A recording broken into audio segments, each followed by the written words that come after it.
Hello दोस्तों, आप सभी का स्वागत है साजिद ट्यूशन की एक नई वीडियो में।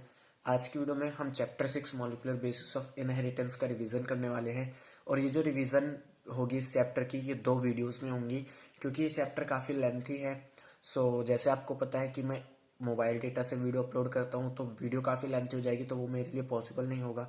और सेकंड, इसमें रीज़न ये है कि अगर वीडियो ज़्यादा लेंथी हो जाती है तो आपका भी इंटरेस्ट ज़्यादा देर तक नहीं बना रहेगा और आप वीडियो आधे पे ही छोड़ दोगे। तो उस रीज़न से भी मैंने इसे 2 पार्ट्स में कवर करने का फैसला किया है। टाइम वेस्ट ना करते हुए हम आज के वीडियो पे वापस आते हैं। सबसे पहले हम रिवाइज करते हैं जो टॉपिक हमारा, वो है डीएनए। डीएनए हमारा लॉन्ग पॉलीमर होता है डीऑक्सीराइबो न्यूक्लियोटाइड्स का। मीन्स कई सारे डीऑक्सीराइबो न्यूक्लियोटाइड्स या फिर हम कई न्यूक्लियोटाइड्स आपस में मिलके डीएनए का फॉर्मेशन करते हैं। अब ये न्यूक्लियोटाइड्स होते क्या हैं? तो देखिए, जब आप ये चैप्टर पढ़ते हैं तो आप वहाँ पे कुछ टर्म्स पढ़ते हैं, जैसे न्यूक्लियोसाइड। न्यूक्लियोसाइड क्या होती है? जब कोई भी हमारा नाइट्रोजन बेस पेंटोस शुगर के साथ अटैच होता है तो उस स्ट्रक्चर को हम कहते हैं न्यूक्लियोसाइड। और उसी न्यूक्लियोसाइड के साथ जब एक फॉस्फेट ग्रुप आके ऐड हो जाता है तो उसे हम कहते हैं न्यूक्लियोटाइड। ठीक है, तो ये इसकी बेसिक कंसेप्ट है। अब जो हमारे नाइट्रोजन बेस होते हैं वो 2 तरीके के होते हैं। एक हमारा होता है प्यूरिन्स, एक हमारा होता है पायरिमिडिन्स। प्यूरिन्स में हमारे आते हैं एडेनिन और ग्वानिन। पायरिमिडिन्स में आते हैं हमारे साइटोसिन, यूरासिल और थायमिन। अब देखिए, यहाँ पे मैं आपको फैक्ट बताता हूँ एक, कि जो हमारा आरएनए होता है उसके अंदर साइटोसिन और यूरासिल प्रेजेंट होते हैं पायरामिडिन्स की तरफ से। और जो हमारा डीएनए होता है उसमें साइटोसिन और थायमिन प्रेजेंट होते हैं पायरामिडिन्स की तरफ से। ठीक है।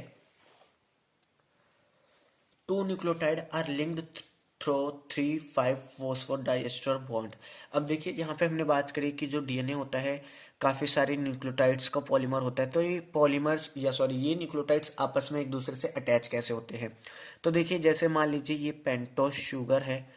ठीक है, इसमें यहाँ पे हमारा एक कोई भी मान लो नाइट्रोजन बेस लगा है, जैसे मान लो यहाँ एडेनिन है। तो इसका 1 2 3, ये जो 3 नंबर है, ठीक है, यहाँ से क्या होता है, एक फॉस्फेट ग्रुप जो होता है वो दूसरे नाइट्रोजन बेस के फॉस्फेट ग्रुप के साथ, जैसे मान लो ये एक पेंटोस शुगर है हमारी। ठीक है, इसका यहाँ पे लगा है, ये मान लो है हमारा थाइमीन। तो इसका 1 2 3 4, और यहाँ पे एक पांचवी कार्बन की स्ट्रक्चर आती है, यानी पांचवे एंड पे दूसरा फॉस्फेट ग्रुप आके यहाँ पे अटैच होता है। तो इन बॉन्ड को हम कहते हैं फॉस्फोडाइएस्टर बॉन्ड। तो 2 न्यूक्लियोटाइड आपस में फॉस्फोडाइएस्टर बॉन्ड से अटैच होते हैं। उसके बाद हमारा आता है डीएनए डबल हेलिक्स मॉडल, जो दिया था James Watson and Francis Crick ने। इसके साइलेंट फीचर्स बोर्ड एग्जाम में पूछे जाते हैं, तो उन साइलेंट फीचर्स को हम देखते हैं। ये बताता है कि जो डीएनए है वो 2 पॉलीन्यूक्लियोटाइड चेन का बना हुआ होता है। इनकी जो बैकबोन है वो शुगर फॉस्फेट की बनी होती है और जो नाइट्रोजन बेस हैं वो अंदर की साइड होते हैं। जैसे मान लो ये हमारी एक क्या है, चेन है डीएनए की। ठीक है, 2 चेन है, एक हमारी ये, एक हमारी ये। ठीक है, ये दोनों क्या है, पॉलीन्यूक्लियोटाइड चेन है डीएनए की। इनका ये जो बैकबोन है यानी जो बाहर का हिस्सा है वो बना होता है शुगर फॉस्फेट से, और जो नाइट्रोजन बेस है वो अंदर की तरफ यानी इस तरीके से मौजूद होते हैं। Have anti parallel polarity 5-3 and other have 3-5। इनकी जो पोलैरिटी होती है वो एंटी पैरेलल होती है। एंटी पैरेलल मीन्स अगर एक की पोलैरिटी मान लो 5-3 है तो दूसरे की पोलैरिटी क्या होगी, 3-5। ठीक है, ये होता है एंटी पोलैरिटी का मतलब। Base are bonded through hydrogen bond. अब देखिए, इसके जो नाइट्रोजन बेस हैं, इसके जो नाइट्रोजन बेस हैं, वो एक दूसरे के साथ पेयर होते हैं हाइड्रोजन बॉन्ड के थ्रू। एडेनिन हमारा थाइमिन के साथ डबल यानी 2 हाइड्रोजन बॉन्ड बनाता है। ग्वानिन साइटोसिन के साथ 3 हाइड्रोजन बॉन्ड बनाता है। और जैसे मैंने बताया कि जो यूरासिल है वो डीएनए में अब्सेंट होता है। यूरासिल की जगह कौन होता है, थाइमिन होता है। और जो आरएनए होता है उसमें थाइमिन अब्सेंट होता है, उसकी जगह पे कौन होता है, यूरासिल। तो ये चीज आप याद रखना।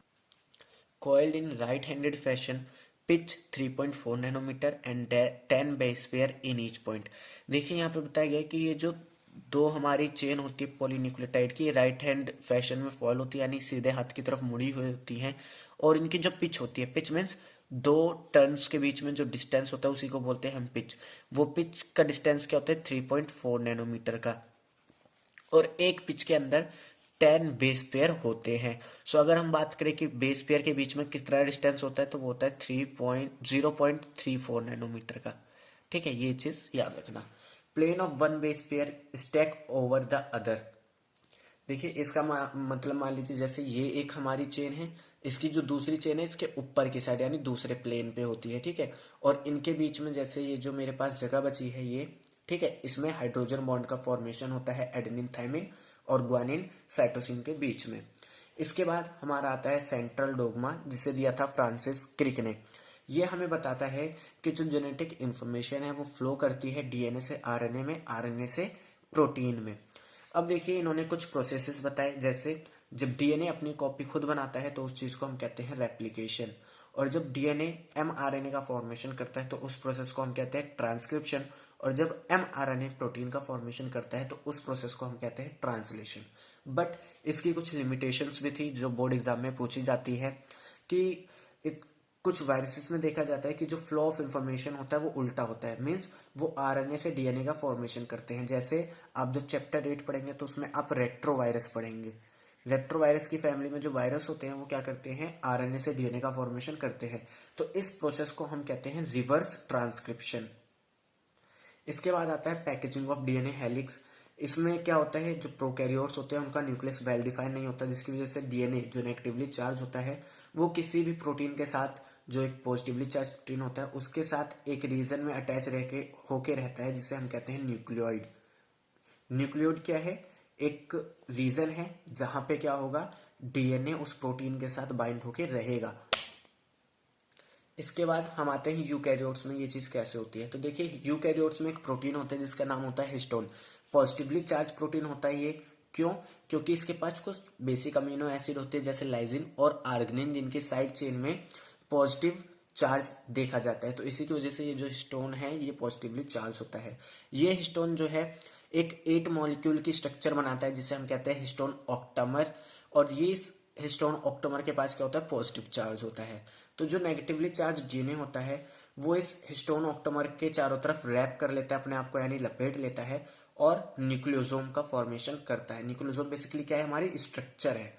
तो ये चीज याद रखना, न्यूक्लियोइड क्या है, रीजन है जो प्रोकैरियोट्स में प्रेजेंट होता है। न्यूक्लियोसोम क्या है, स्ट्रक्चर है जो यूकैरियोट्स में प्रेजेंट होता है। सो मैंने यहाँ पे न्यूक्लियोसोम का स्ट्रक्चर भी बना रखा है, आप भी अच्छे से ड्रॉ कर लेना क्योंकि काफी बार बोर्ड एग्जामिनेशन में पूछता है। Nucleosome constitute chromatin thread like stain body. Nucleosome क्या है, क्रोमेटिन का फॉर्मेशन करता है। ठीक है, इन्हें जब हम इलेक्ट्रॉनिक माइक्रोस्कोप से देखते हैं तो ये बीड ऑन स्ट्रिंग की तरह दिखाई देता है, यानी दाने दाने दिखाई देते हैं किसी भी स्ट्रिंग पे। जैसे मान लो ये धागा है तो उस पर कुछ दाने दाने से हमें ऐसे दिखाई देते हैं। अब देखिए जो क्रोमेटिन होते हैं वो दो तरीके के होते हैं, यू क्रोमेटिन और हेट्रोक्रोमेटिन। यू क्रोमेटिन क्या होते हैं, लूजली पैक्ड होते हैं, मीन्स वो क्रोमेटिन जिसमें हमारा न्यूक्लियोसोम लूजली पैक्ड होता है उसे हम बोलते हैं यू क्रोमेटिन। ये जो है लाइट कलर शो करते हैं अपना।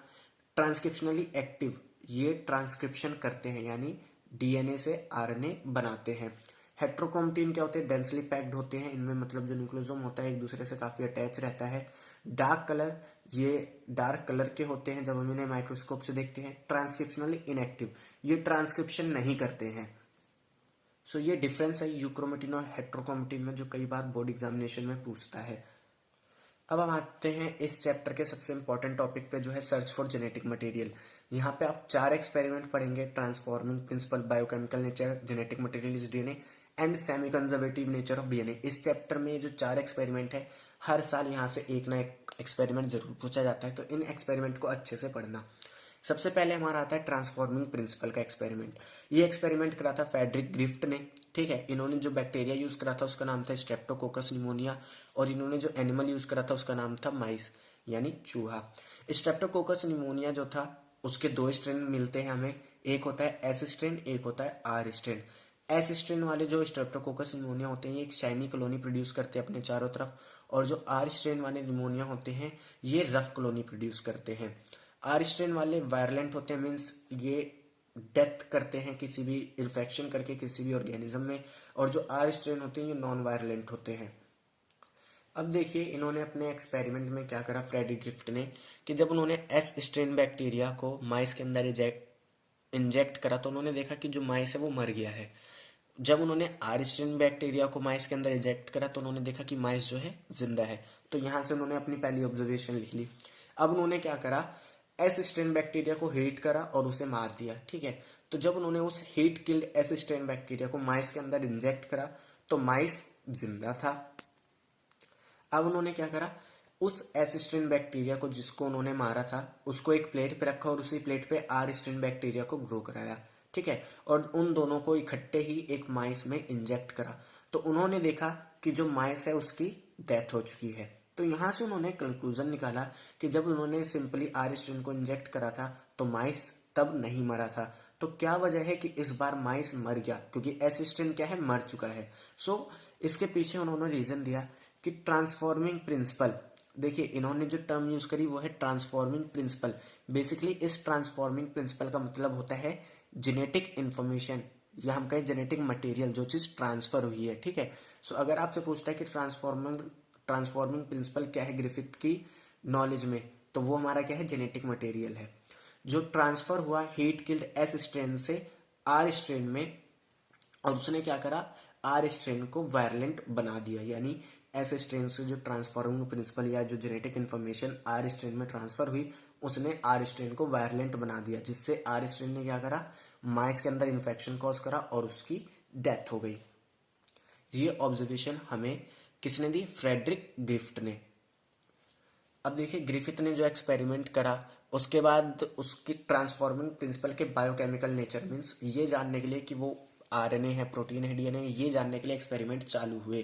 क्योंकि हमें ये तो पता चल गया कि कोई चीज़ है जो किसी चीज़ को ट्रांसफॉर्म करती है। सो वो चीज़ क्या थी अब हमें पता करनी थी। तो इसको लेके एक्सपेरिमेंट हुई, जिसमें हमारा सबसे पहले एक्सपेरिमेंट है biochemical nature of transforming principle. इसमें 3 scientist Oswald Avery, Colin MacLeod and Maclyn McCarty ने ये एक्सपेरिमेंट करा। इसमें इन्होंने क्या करा, जो एस सेल हमारे बैक्टीरिया थे या जो एस स्ट्रेन के जो बैक्टीरियाज थे उनमें से बायोकेमिकल्स को निकाला। Biochemicals means RNA, DNA, protein, इन सबको प्योरीफाई करा। उन्होंने देखा कि जो प्रोटीन डाइजेस्टिंग एंजाइम है जैसे प्रोटीएज और जो आरएनए डाइजेस्टिंग एंजाइम है जैसे आरएनएज, वो कोई भी अफेक्ट नहीं डाल रहे हैं ट्रांसफॉर्मेशन पे। अब देखिए प्रोटीएज बेसिकली क्या करता है, जो भी प्रोटीन होता है उसे डाइजेस्ट कर लेता है और जो आरएनएज होता है वो आरएनए को डाइजेस्ट कर लेता है। तो उन्होंने देखा कि ये ट्रांसफॉर्मेशन पे कोई भी अफेक्ट नहीं डाल रहे हैं, मीन्स ट्रांसफॉर्मेशन अभी भी हो रही है। तो उन्होंने यहाँ से कंक्लूजन निकाला कि जो आरएनए है और जो प्रोटीन है वो हमारा जेनेटिक मटेरियल या फिर हमारा ट्रांसफॉर्मिंग प्रिंसिपल नहीं है। अब उन्होंने क्या करा, जब डीएनए का डाइजेशन कराया, किसका डाइजेशन कराया, डीएनए का डाइजेशन कराया डीएनएज एंजाइम की मदद से, तो उसने ट्रांसफॉर्मेशन को इनहिबिट कर दिया यानी रोक दिया। तो इस चीज़ ने हमें सजेस्ट करा कि जो डीएनए है वही हमारा ट्रांसफॉर्मिंग प्रिंसिपल है और यही ट्रांसफॉर्मेशन कॉज करता है। बट इन सब चीज़ों से कई सारे साइंटिस्ट जो थे वो खुश नहीं थे और उन्होंने इस प्रूफ को नहीं माना। इसके बाद हमारे साइंटिस्ट आए जिनका नाम था Alfred Hershey and Martha Chase. उन्होंने एक्सपेरिमेंट करा और ये प्रूफ करा कि जो डीएनए है वही हमारा जेनेटिक मटेरियल है। सो इन्होंने क्या करा, वायरस लिया, बैक्टीरियोफेज और बैक्टीरिया लिया इन्होंने एशेशिया कोलाई, जिसे हम ई कोली भी कहते हैं शॉर्ट में, ठीक है, एशेशिया कोलाई को लिया। इन्होंने क्या करा, कुछ बैक्टीरियोफेज या हम जो हमारे वायरस है, देख ठीक है, ये बैक्टीरियोफेज हमारे क्या है, वायरस है जो क्या करते हैं, बैक्टीरिया में इन्फेक्शन करते हैं, ये चीज़ याद रखना। तो इन्होंने क्या करा, कुछ बैक्टीरियोफेज को या कुछ वायरसेस को ग्रो कराया रेडियो एक्टिव फॉस्फोरस मीडियम पे। अब जिन वायरस को इन्होंने रेडियो एक्टिव फॉस्फोरस पे ग्रो कराया था उनके पास रेडियो एक्टिव डीएनए था। क्यों? क्योंकि डीएनए क्या है, फॉस्फेट ग्रुप कंस्टिट्यूट करता है, तो वहां पे फॉस्फोरस हमें देखने को मिलता है। तो इसकी वजह से डीएनए रेडियो एक्टिव हो गया और प्रोटीन रेडियो एक्टिव नहीं हुआ। क्यों? क्योंकि प्रोटीन फॉस्फेट ग्रुप या फॉस्फोरस ग्रुप को कंसिस्ट नहीं करता है। अब उन्होंने क्या करा, नेक्स्ट में कुछ वायरस को ग्रो कराया रेडियो एक्टिव सल्फर पे। तो जिन वायरस को रेडियो एक्टिव सल्फर पे ग्रो कराया गया उनमें देखा गया कि उनके पास रेडियो एक्टिव प्रोटीन है क्योंकि प्रोटीन में सल्फर मौजूद रहता है, लेकिन उनके पास रेडियो एक्टिव डीएनए नहीं है क्योंकि डीएनए में सल्फर मौजूद नहीं रहता। अब देखिए ये जो स्टेप है हमारा, इस स्टेप को हम कहते हैं लेबलिंग, जिसमें हमने क्या करा, वायरस को लेबल करा रेडियो एक्टिव डीएनए और रेडियो एक्टिव प्रोटीन से, ठीक है। अब देखिए इन्होंने आगे क्या कराया, कुछ बैक्टीरियोफेज को जिनके पास क्या था, रेडियो एक्टिव प्रोटीन था, उनको उनके थ्रू इन्फेक्शन कराया एसेशिया कोलाई में, और कुछ एसेशिया कोलाई में किसके थ्रू इन्फेक्शन कराया, जिनके पास रेडियो एक्टिव डीएनए था। अब इन्होंने क्या करा, ये हमारा पहला स्टेप हो गया इन्फेक्शन का, ठीक है, जिसमें इन्होंने क्या करा, इन्फेक्शन कराया एसेशिया कोलाई में। नेक्स्ट स्टेप हमारा आता है ब्लेंडिंग। ब्लेंडिंग में क्या होता है, इन्फेक्शन करा दिया, अब हमें क्या है, एसेशिया कोलाई और ये जो हमारा बैक्टीरियोफेज और जो एसेशिया कोलाई की सेल है, इनके बीच में कांटेक्ट को तोड़ना है। तो इसमें हम यूज करते हैं ब्लेंडिंग का, जिसमें हम क्या करते हैं, इन्हें एक मशीन में डालते हैं और इन्हें बहुत तेजी से घुमाते हैं। तो वो चीज होती है ब्लेंडिंग, जिसमें क्या होता है, जो हमारा बैक्टीरियोफेज होता है और जो एसेशिया कोलाई की सेल होती है, उनके बीच में कॉन्टैक्ट टूट जाता है, जैसे आप यहाँ पे देख सकते हैं। नेक्स्ट हमारा आता है सेंट्रीफ्यूगेशन स्टेप। सेंट्रीफ्यूगेशन स्टेप में क्या होता है, हम इन्हें एक मशीन में डालते हैं, सेंट्रीफ्यूगेज मशीन कहते हैं। उसमें वो अपने वेट के हिसाब से, अपनी डेंसिटी के हिसाब से एक दूसरे से अलग हो जाते हैं। सो देखिए, सेंट्रीफ्यूगेशन करने के बाद हमने क्या ऑब्जर्व करा कि वो एसेशिया कोलाई जिनमें हमने रेडियो एक्टिव प्रोटीन के थ्रू या रेडियो एक्टिव प्रोटीन वाले बैक्टीरियोफेज से इन्फेक्शन करा था, उन सेल में या उन एसेशिया कोलाई में कोई भी रेडियो एक्टिविटी हमको नहीं देखने को मिली। इसका मतलब क्या था कि यहाँ पे जो हमारा जो हमारा प्रोटीन है वो ट्रांसफर नहीं हो रहा है, मीन्स जो हमारा प्रोटीन है वो हमारा जेनेटिक मटेरियल नहीं है। नेक्स्ट में इन्होंने क्या देखा, सेकंड में इन्होंने क्या ऑब्जर्व करा कि वो एसेशिया कोलाई जिनमें हमने रेडियो एक्टिव डीएनए वाले एसेशिया कोलाई से इन्फेक्शन कराया था, उन एसेशिया कोलाई में रेडियो एक्टिविटी देखने को मिल रही है। तो यहां से उन्होंने कंक्लूजन निकाला कि जो डीएनए है हमारा, वही हमारा क्या है, जेनेटिक मटेरियल है। सो देखिए, अब हमने एक्सपेरिमेंट को पढ़ लिया। अब मैं यहाँ पे आपको स्टेप बता देता हूँ उन्हें कैसे लिखना है। इन्फेक्शन का पहले आप स्टेप लिखेंगे, जिसमें आप क्या बताएंगे कि रेडियो एक्टिव फेजेस को अलाउ करा गया कि वो एसेशिया कोलाई से अटैच हो और उनमें अपना इन्फेक्शन करें। नेक्स्ट स्टेप करा गया ब्लेंडिंग, जिसमें जो वायरल कोट थी हमारी उसे रिमूव करा गया बैक्टीरियम से, यानी बैक्टीरिया से। फिर हमारा स्टेप है सेंट्रीफ्यूगेशन, जिसमें हमने क्या करा, वायरस पार्टिकल को बैक्टीरिया से अलग करा, उन्हें सेंट्रीफ्यूगेज मशीन में स्पाइन करके, ठीक है। तो ये स्टेप आप लिख देंगे। नेक्स्ट हम टॉपिक पढ़ते हैं प्रॉपर्टीज ऑफ जेनेटिक मटेरियल। सबसे पहला कि जो जेनेटिक मटेरियल है वो अपना रेप्लिका बना सके, मीन्स अपनी कॉपी बना सके। नेक्स्ट, वो केमिकली और स्ट्रक्चरली स्टेबल हो। थर्ड हमारा आता है कि वो प्रोवाइड करे स्लो चेंजेस, यानी उसमें म्यूटेशन हो सके। फोर्थ हमारा आता है able to express itself in form of Mendelian character, वो अपने आप को मेंडेलियन करेक्टर में यानी फैक्टर्स और जीन के टर्म में शो कर सके। इसके बाद हमारा टॉपिक आता है रेप्लिकेशन, काफी इंपॉर्टेंट टॉपिक है। इसमें सबसे पहले हम पढ़ते हैं semi conservative nature of DNA. Semi conservative nature DNA of होता क्या है, इसमें देखिए हमें बताया जाता है कि मान लो कि ये कोई भी हमारी डीएनए की स्ट्रैंड है, इससे जो हमारी डॉटर स्ट्रैंड बनेंगी उसमें एक तो हमारी पेरेंट स्ट्रैंड होगी और एक हमारी डॉटर स्ट्रैंड होगी। जैसे ये हमारी क्या है, पेरेंट स्ट्रैंड है, ये हमारी क्या है, डॉटर स्ट्रैंड है, ठीक है। सेकंड जो स्ट्रैंड बनेगी इसकी वो इस तरीके से होगी, और उसमें क्या होगी, एक हमारी स्ट्रैंड डॉटर होगी, एक पेरेंट होगी। तो इस चीज को हम कहते हैं semi conservative nature of DNA. यानी ये जो एक्सपेरिमेंट था ये करा था मैथ्यू मैसलन एंड फ्रैंकलिन स्टाल ने। देखिए मैंने यहाँ पे साइंटिस्ट के नाम इसलिए लिखे क्योंकि कई बार एग्जाम में जो एक्सपेरिमेंट पूछता है वो साइंटिफिक या साइंटिस्ट के नाम के बेसिस पे पूछता है, तो ये चीज आप याद रखना। इन्होंने एक्सपेरिमेंट में क्या करा, इन्होंने एसेशिया कोलाई को ग्रो करवाया एक मीडियम पे जो नाइट्रोजन का हैवी आइसोटोप यानी N15 को कंसिस्ट करता था। अब देखिए इन्होंने एसेशिया कोलाई को हैवी आइसोटोप वाले नाइट्रोजन पे ग्रो कराया है, तो जो आगे जनरेशन में हमारी एसेशिया कोलाई बनती हैं उनके पास भी हैवी आइसोटोप वाला नाइट्रोजन उनके डीएनए में प्रेजेंट रहेगा। और उस हैवी डीएनए को हमने नॉर्मल डीएनए से डिस्टिंग्विश यानी अलग करा, उसे सीजियम क्लोराइड में सेंट्रीफ्यूगेशन के द्वारा। यानी सेंट्रीफ्यूगेशन क्या होता है, बेसिकली सेपरेट करना कि भी दो चीजों को उनके वेट के या उनके डेंसिटी के हिसाब से क्या कहलाता है, सेंट्रीफ्यूगेशन। तो उसमें हमने क्या करा, जो भी हमारा हैवी डीएनए था उसे नॉर्मल डीएनए से अलग करा सीजियम क्लोराइड में सेंट्रीफ्यूगेशन करके। अब देखिए वहां से हमें जो एसेशिया कोलाई मिली जिनके पास क्या था, हाई आइसोटोप या हाइयर आइसोटोप वाला डीएनए था, उन्हें हमने ट्रांसफर कर दिया नॉर्मल नाइट्रोजन वाले मीडियम पे, ठीक है, जो क्या करता है नॉर्मल नाइट्रोजन कंसिस्ट करता है। उसके बाद हमने वहां पे उन्हें ग्रो करने दिया और वहां से एक रेगुलर टाइम इंटरवल पे क्या करा, सैंपल्स को लिया। अब देखिए एशेरिया कोलाई का जो डिवीज़न पीरियड होता है वो होता है 20 मिनट्स का, यानी 20 मिनट में अपनी वो एक जनरेशन को शो कर देती है। तो हर 20 मिनट बाद हमने वहाँ से जनरेशन्स को पिक करा। सो देखिए जब हमने पहले 20 मिनट बाद अपनी पहली जनरेशन ली तो उसमें हमने देखा कि जो हमारे एशेरिया कोलाई आ रही है उनकी जो डेंसिटी है वो कैसी है, हाइब्रिड है, या हम कहें इंटरमीडिएट है। यानी नॉर्मल डीएनए और जो हमारा हाई हाई वेट का डीएनए था, या जो हम कहें हमारा हाई आइसोटोप का डीएनए था, उन दोनों के बीच का हमारा डीएनए बना। ठीक है। फिर जब हमने सेकेंड जनरेशन ली यानी 40 मिनट बाद हमने सैंपल को उठाया और उन्हें क्या करा, सेंट्रीफ्यूगेशन मशीन में डाला और वहाँ से हमने वेट के हिसाब से उन्हें सेपरेट करा। तो हमने देखा कि दो हमारे नॉर्मल डीएनए वाले एशेरिया कोलाई आ रहे हैं और दो हमारे इंटरमीडिएट क्या आ रहे हैं, दो हमारे नॉर्मल इंटरमीडिएट वाले डीएनए वाले एशेरिया कोलाई हमें देखने को मिल रहे हैं। तो इस एक्सपेरिमेंट से अंदाज़ा लगाया गया कि जो हमारा डीएनए वो सेमी कंजर्वेटिव नेचर शो करता है। सो आज की वीडियो में इतना ही गाइस, 23 मिनट की वीडियो हो गई है। नेक्स्ट हम पढ़ेंगे डीएनए रेप्लिकेशन के मैकेनिज्म के बारे में, ट्रांसक्रिप्शन ट्रांसलेशन के बारे में, जेनेटिक कोड और लैक ऑपरेंड के बारे में। अगर आपको वीडियो अच्छी लगी है और आपको लगा है कि ये वीडियो हेल्पफुल है आपके लिए तो अपने दोस्तों के साथ शेयर करना। अगर आप हमारे चैनल पर नए हैं तो सब्सक्राइब करना और अपने एग्जामिनेशन के लिए अच्छे से प्रिपेयर करना, क्योंकि आपके बोर्ड एग्जामिनेशन बहुत करीब है। थैंक्स फॉर वॉचिंग, मिलते हैं नेक्स्ट वीडियो में।